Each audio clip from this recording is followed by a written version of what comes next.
اس stage پہ آنے کا مقصد کوئی سیاست نہیں، کوئی حکومت کے خلاف تجویز نہیں ہے، کوئی فتنہ ڈالنا نہیں ہے۔ ہر شہر میں، ہر محلے میں اہل دل ہوتے ہیں، ان اہل دلوں کو نکالنا مقصد ہے اور دل کی آواز دلوں تک پہنچانا۔ حضور پاک کے زمانے میں دو طرح کا علم تھا، ایک دل والوں کے لیے اور ایک زبان والوں کے لیے۔ زبانی علم کو شریف کہتے ہیں اور دل والے علم کو حقیقت کہتے ہیں۔ آج کے زمانے میں جن لوگوں نے صرف زبانی علم پہ قناعت کری، انہی میں سے کوئی فارغ ہوا اور کوئی منافق ہوا، اور آج بھی وہ لوگ صرف زبانی علم پہ قناعت کیے ہوئے ہیں، وہی 72 فرقوں میں تقسیم ہوئی۔ اور جن لوگوں نے حضور پاک کے زمانے میں وہ باطنی علم بھی حاصل کیا، وہ تو ایک صحابی یا رسول اللہ تھا، اور ولیوں سے اعلیٰ مقام بھی حاصل کر کے چلے گئے۔ آپ اس زبان کے علم کی تشریح ضروری نہیں ہے، اس دل کے علم کی بات کرتے ہیں جس کو مسلمان بھول کے 72 فرقوں میں تقسیم ہوئے۔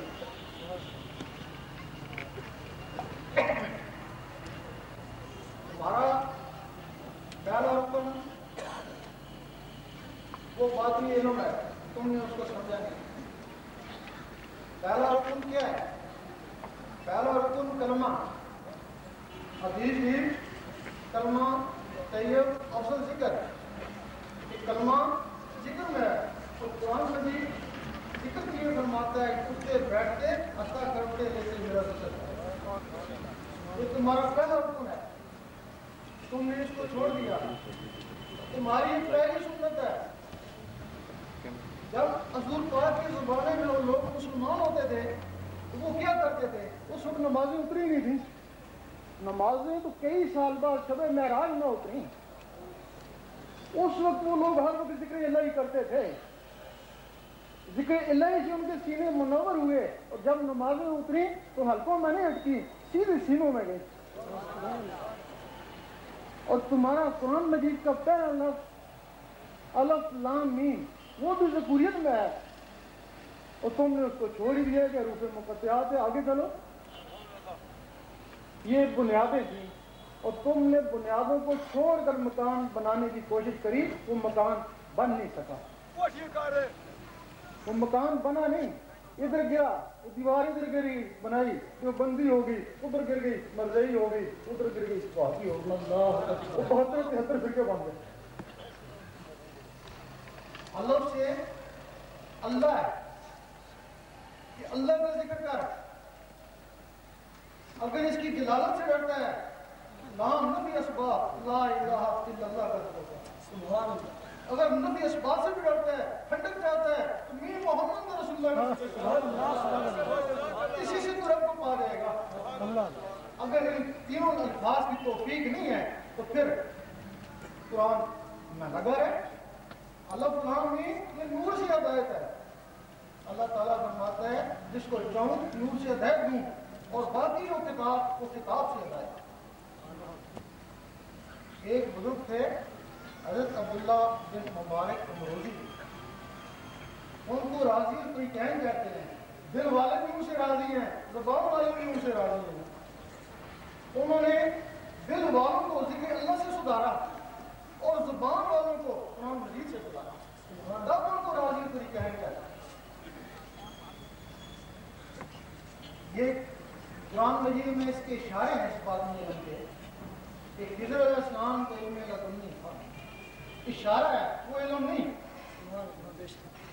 یا قرآن مجید میں ہے کہ اللہ تعالیٰ اپنے رسولوں میں سے جس کو چاہے علم غیب کے لیے کیوں دیتا ہے، اشارہ ہے وہ علم غیب نہیں ہے۔ حدیث شریف میں اس کے اشارے ہیں۔ حضرت ابو ہریرہ رضی اللہ تعالیٰ فرماتے ہیں مجھے حضور پاک سے 2 علم حاصل ہوئے، ایک تو میں بتا دیا، اگر دوسرا بتاؤں تو مجھے قتل کر دو۔ اس کا مقصد ہے کہ حدیث شریف میں صرف اشارہ ہے وہ علم نہیں ہے۔ اور تیسرا حضرت ابراہیم بن نوح فرماتے ہیں کہ میں نے 70 مرتبہ اللہ تعالیٰ کو دیکھا اور 120 مسئلے سیکھے باطل کے، 4 لوگوں کو بتائے، سب نے انکار کر دیا۔ اللہ اکبر، نعرہ تکبیر، نعرہ رسالت، شاہی میرا شاہی، تینوں دنیا کی بھلائی، حضور پاک فرماتے ہیں مجھے اللہ تعالیٰ کی طرف سے 3 علم حاصل ہوئے، ایک عام لوگوں کے لیے، دوسرا علم خاص کے لیے، پہلا علم زبان والوں کے لیے، دوسرا علم دل والوں کے لیے، اور تیسرا علم صرف میرے لیے۔ اور اس علم کی اور ایک تشریح ہے، ایک دفعہ شاہ شمس تبریز رحمۃ اللہ مولانا رومی کے مکتب میں چلے گئے، وہ کچھ کتابوں کا مطالعہ کر رہے تھے، جا کے پوچھتے ہیں کہ این چیز، رومی شاہ فرماتے ہیں کہ یہاں علم اس کے تو نہ جانی، کہ یہ وہ علم ہے جس کو تو نہیں جانا۔ اتنے میں رومی صاحب بیت الخلاء میں چلے گئے، واپس آئے، انہوں نے وہ کتابیں اٹھائیں تو پانی کے حوض میں ڈال دی، دیکھا کتابیں نہیں ہیں، پوچھتے ہیں یہاں میری کتابیں نہیں کدھر گئی؟ انہوں نے کہا کہ میں نے پانی کے حوض میں ڈال دی۔ کہ کیوں؟ اس میں میرے قیمتی نسخے تھے، قلمی نسخے تھے، وہ تو تباہ ہو گئے ہوں گے۔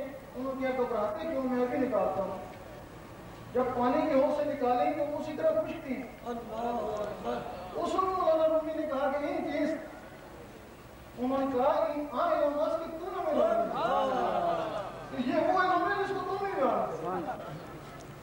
اب اس کا ثبوت تو ہے کہ یہ علم باطن ہے، لوگوں نے اس کو ڈھونڈنے کی بڑی کوشش کری، کسی نے نوافل کے ذریعے، کسی نے وظائف کے ذریعے، لیکن یہ علم نہیں ملا۔ کوئی سائم روزے رکھتے ہوئے سارا سال یہ علم حاصل نہیں ہوا۔ انہوں نے پھر کچھ لوگوں نے تفسیریں لکھی قرآن مجید کی، لیکن یہ علم پھر بھی حاصل نہیں ہوا، اور وہ سوچنے لگے پھر وہ علم ہے کہاں؟ نہ نوافل میں، نہ وظائف میں، نہ نمازوں میں، نہ تلاوت میں، نہ تفسیروں میں، پھر وہ علم ہے کہاں؟ انہوں نے پھر اس کا انکار ہی کر دیا، یہ علم روحانیت ہے ہی نہیں، کیونکہ انہوں نے پھر پوری کوشش کری، لیکن